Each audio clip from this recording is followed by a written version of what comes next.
শহীদ আবু সাঈদ এই দিনে রংপুরে দুহাত প্রসারিত করে পুলিশের বুকের গুলির সামনে বুক উঁচু করে দুহাত প্রসারিত করে ঘোষণা করেছিল, তোমরা গুলি করতে পারো, হত্যা করতে পারো, অধিকার আদায় না করে আমরা রাজপথ থেকে এক বিন্দু পিছপা হব না। আবু সাঈদ সেদিন পুলিশের গুলিতে জীবন দিয়েছিল চট্টগ্রামের রাজপথে। গত বছরের এই 16 জুলাই পেকুয়ার কৃতি সন্তান অন্যতম জুলাই যোদ্ধা ওয়াসিম আকরাম চট্টগ্রামে জীবন দিয়েছিল। শহীদ ফয়সাল আহমদ শান্ত চট্টগ্রামের রাজপথে জীবন দিয়েছিল এবং অন্তর্বর্তীকালীন সরকার এই দিবসটিকে শহীদ দিবস হিসেবে ঘোষণা করেছিল। কিন্তু গতকালকে যখন সারা দেশে শাহাদাত দিবস, শহীদ দিবস, জুলাই শহীদ দিবস পালিত হচ্ছিল এবং জাতীয় নাগরিক কমিটির পূর্ব নির্ধারিত সমাবেশ গোপালগঞ্জে তাদের পদযাত্রা কর্মসূচি চলছিল, ঠিক তখনই নিষিদ্ধ ঘোষিত ছাত্র সংগঠন ছাত্রলীগ সহ ফ্যাসিবাদী শক্তিগুলো জুলাই বিপ্লবের নায়কদের উপর হত্যার উদ্দেশ্যে বর্বরোচিত হামলা করেছে। আমার তাদের টার্গেট ছিল জুলাই বিপ্লবের এক দফার ঘোষক নাহিদ ইসলামকে হত্যা করা। তাদের টার্গেট ছিল হাসনাত আব্দুল্লাহ, সার্জিস আলম সহ সম্মুখ যোদ্ধাদেরকে হত্যা করা। আমরা প্রশাসনের কাছে জানতে চাই, পূর্ব নির্ধারিত এই কর্মসূচি আপনারা কেন সুশৃঙ্খলভাবে বাস্তবায়ন করতে ব্যর্থ হলেন? গোপালগঞ্জ কি বাংলাদেশ থেকে বিচ্ছিন্ন কোন অংশ? এটা বাংলাদেশের 55,000 বর্গ মাইলের মানচিত্রের মধ্যেই পড়ে, 64 জেলার মধ্যে একটি জেলা।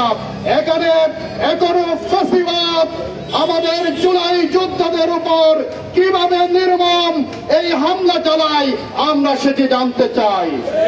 প্রিয় ভাইয়েরা আমার, গতকালকের হামলার মাধ্যমে প্রমাণিত হয়েছে ফ্যাসিবাদ এখনো আপনার লুকিয়ে আছে যে কোনো মুহূর্তে সুবল দেওয়ার জন্য। ফ্যাসিবাদ বিরোধী শক্তিগুলোকে আগামী দিনে নতুন বাংলাদেশকে নির্মাণ করার জন্য যেই মুহূর্তে দরকার ছিল জাতীয় ঐক্য, যেই মুহূর্তে দরকার ছিল ঐক্যবদ্ধভাবে বৈষম্যহীন নতুন বাংলাদেশকে নির্মাণের জন্য কাজ করা, ঠিক সেই সময় আমরা দেখতে পাচ্ছি একটি নব্য ফ্যাসিবাদের পদধ্বনি আমরা শুনতে পাচ্ছি। আজকে সারা বাংলাদেশে চাঁদা এবং দখলদারিতে ভরে গিয়েছে। বাংলাদেশ যেন চাঁদাবাজ এবং দখলদারির স্বর্গভূমি। প্রাণপ্রিয় ভাইরা আমার, মিটফোর্ড হসপিটালের সামনে ব্যবসায়ী সোহাগকে চাঁদার জন্য হোক আর ব্যবসায়িক দ্বন্দ্ব হোক যেভাবে নির্মমভাবে হত্যা করা হয়েছে, সেটি কি কোনো সভ্য সমাজে কল্পনা করা যায়? পরিষ্কার করে এর কোনো সমাধান কি হয়? এভাবে সভ্য সমাজে পাথরের পর পাথর নিক্ষেপ করে সোহাগ হত্যাকাণ্ড 28 অক্টোবরের বর্বরোচিত হত্যাকাণ্ডকেও হার মানিয়েছে। প্রিয় ভাইরা আমার, আজকে তাই আমাদেরকে দেশপ্রেমিক বাংলাদেশের দেশপ্রেমিক শক্তি, স্বাধীনতা সার্বভৌমত্বের পক্ষের শক্তিকে ঐক্যবদ্ধভাবে ভূমিকা পালন করতে হবে। রাজনৈতিক দলগুলোকে আরো সোচ্চার হতে হবে চাঁদাবাজ এবং দখলদারদের বিরুদ্ধে। আমরা সকল রাজনৈতিক দলকে আহ্বান জানাই, 2 সহস্রাধিক শহীদের রক্তের বিনিময়ে আমরা যেই নতুন বাংলাদেশ পেয়েছি, এই নতুন বাংলাদেশে এখনো রাজপথে শহীদের রক্তের দাগ শুকায়নি। এখনো আহত যোদ্ধারা হাসপাতালের বিছানায় রয়েছে, বিনা চিকিৎসায়ও অনেকে আজকে দিন পার করছে। এইরকম অজস্র ছাত্র জনতার রক্তের বিনিময়ে যেই বাংলাদেশ পেয়েছি, এই বাংলাদেশে চাঁদাবাজ দখলবাজদের প্রশ্রয় দেওয়া বলি শহীদদের রক্তের সাথে বেইমানি করা। আমরা শহীদদের রক্তের সাথে কোনো অপশক্তিকে বেইমানি করতে দিব না। আমরা নতুন বাংলাদেশ বিনির্মাণের জন্য চাঁদাবাজের বিরুদ্ধে, দখলদারদের বিরুদ্ধে, গণতান্ত্রিক বাংলাদেশ বিনির্মাণে এবং জুলাই সনদ ঘোষণার মাধ্যমে আমাদের জুলাই যোদ্ধাদের নিরাপত্তা নিশ্চিত সহ আগামী দিনের নতুন বাংলাদেশের জন্য এই জুলাই সনদ ঘোষণার আমরা জোর দাবি জানাচ্ছি। আগামী 19 জুলাই সরওয়ার্দী ময়দানে বাংলাদেশ জামাত ইসলামের উদ্যোগে 7 দফা দাবিতে জাতীয় সমাবেশ হবে। এই জাতীয় সমাবেশে লক্ষ লক্ষ মানুষের উপস্থিতিতে বাংলাদেশে নতুন রাজনৈতিক ইতিহাস রচিত হবে। সেখান থেকে আমির জামাত ডাক্তার শফিকুর রহমান নতুন বাংলাদেশ বিনির্মাণের ঘোষণা দিবেন ইনশাআল্লাহ। সকল ইসলামী দল, দেশপ্রেমিক শক্তি এবং জুলাই বিপ্লবের চেতনাকে যারা ধারণ করেন ঐক্যবদ্ধভাবে আগামীর বাংলাদেশ বিনির্মাণে আমাদের সংগ্রাম অব্যাহত রাখার আমি উদাত্ত আহ্বান জানাচ্ছি। আমাদের স্লোগান আবু সাইদ মুক্ত, শেষ হয়নি যুদ্ধ। প্রিয় ভাইয়েরা, আসুন আমরা নতুন বাংলাদেশ বিনির্মাণে সকল জায়গা থেকে আমাদের নিজ নিজ দায়িত্ব পালন করি। মনে রাখবেন, স্বাধীনতা অর্জনের চেয়ে স্বাধীনতা রক্ষা করা কঠিন।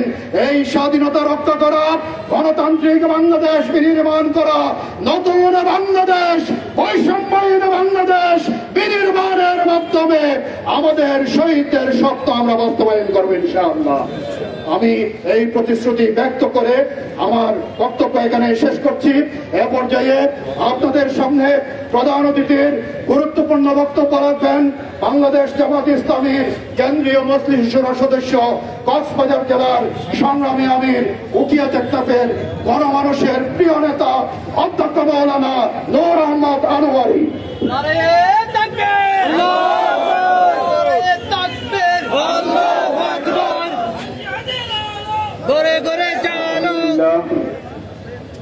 আলহামদুলিল্লাহ ওয়াহদা ওয়াসসালাতু ওয়াসসালামু আলা মান লা নাবিয়্যা বা'দা। বাংলাদেশ জামাত ইসলামী ঘোষিত গোপালগঞ্জে আমাদের জুলাই যোদ্ধাদের উপর হামলার প্রতিবাদে কক্সবাজার শহর জামাত আয়োজিত আজকের এই বিক্ষোভ মিছিলোত্তর সমাবেশের সম্মানিত সভাপতি, কক্সবাজার শহর জামাতের সংগ্রামী আমির জনাব আব্দুল্লাহ আল ফারুক, বিশেষ অতিথি হিসেবে উপস্থিত আছেন জেলা জামাতের সংগ্রামী সেক্রেটারি জনাব জাহিদ ইসলাম, জামাত শিবিরের নেতৃবৃন্দ, সংগ্রামী জনতা, আসসালামু আলাইকুম ওয়া রাহমাতুল্লাহি ওয়া বারাকাতুহু।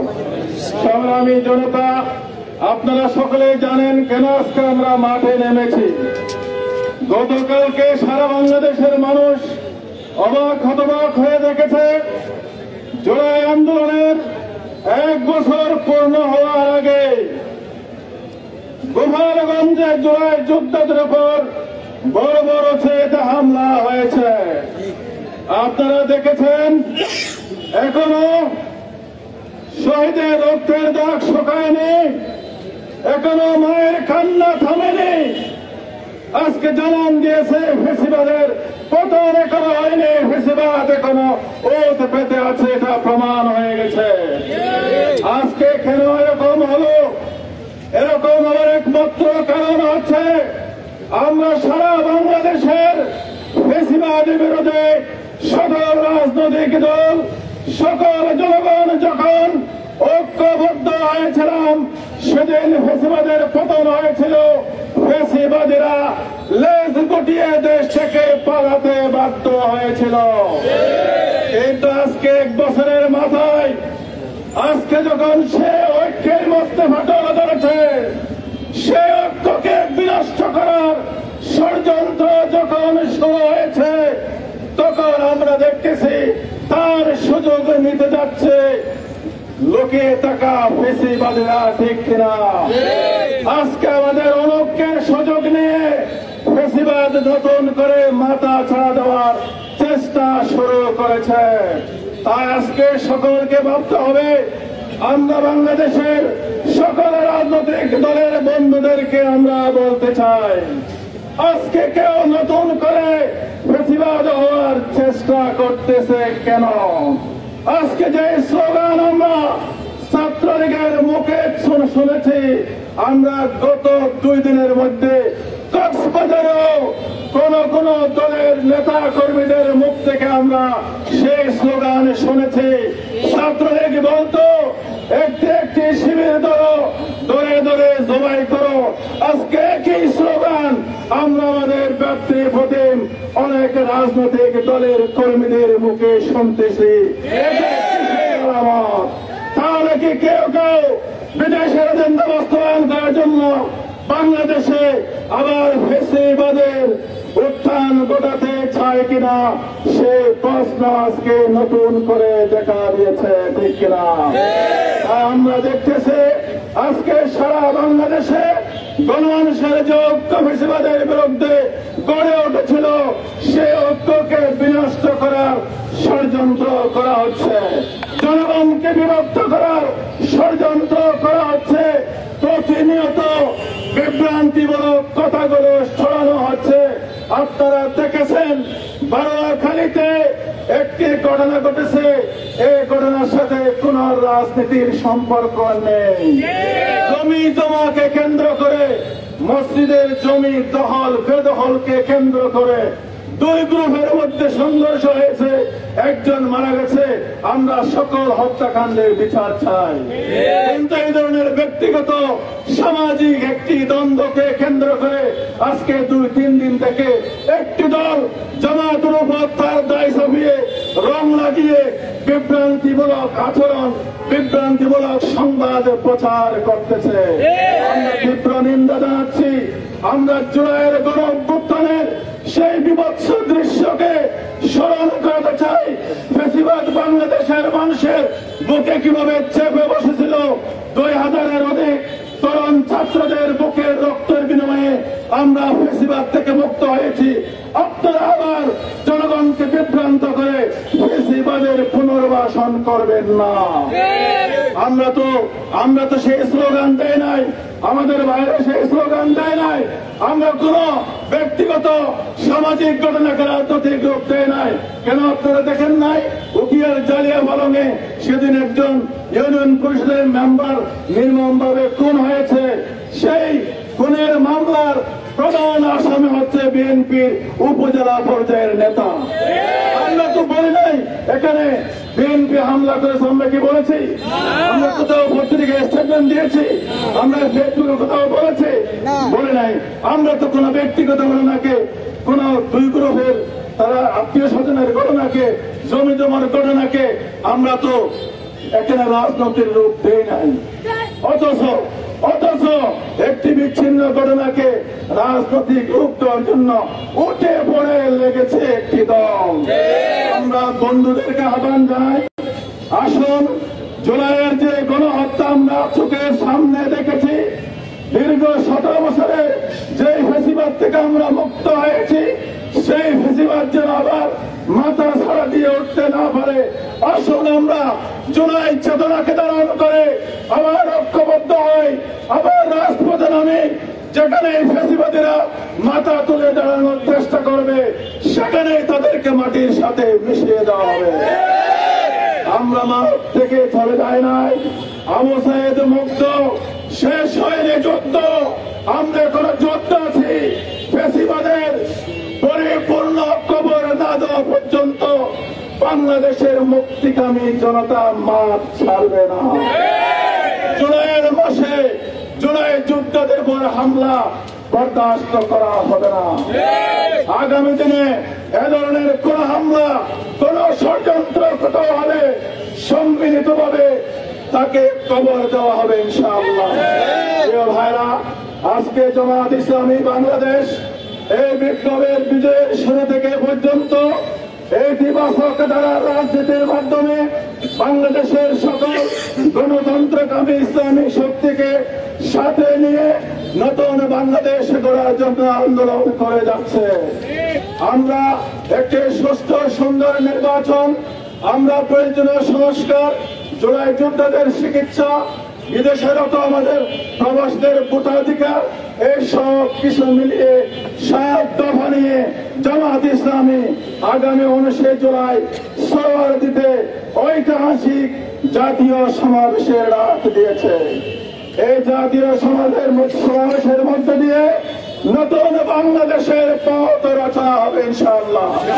আপনাদের সবাইকে সেই সমাবেশের জন্য দাওয়াত দিচ্ছে। আসুন, চলো চলো ঢাকা চলো, সোহরাওয়ার্দীর জাতীয় সমাবেশকে সফল করো, জুলাই যোদ্ধাদের পাশে দাঁড়াও, ফ্যাসিবাদের বিরুদ্ধে আবারও বাংলাদেশের সকল মুক্তিকামী জনতা এক হও, এই আহ্বান জানিয়ে সবাইকে এতক্ষণ কষ্ট করে আমাদের মিছিলে অংশগ্রহণ করে আমাদের সমাবেশে শোনার জন্য ধন্যবাদ জানিয়ে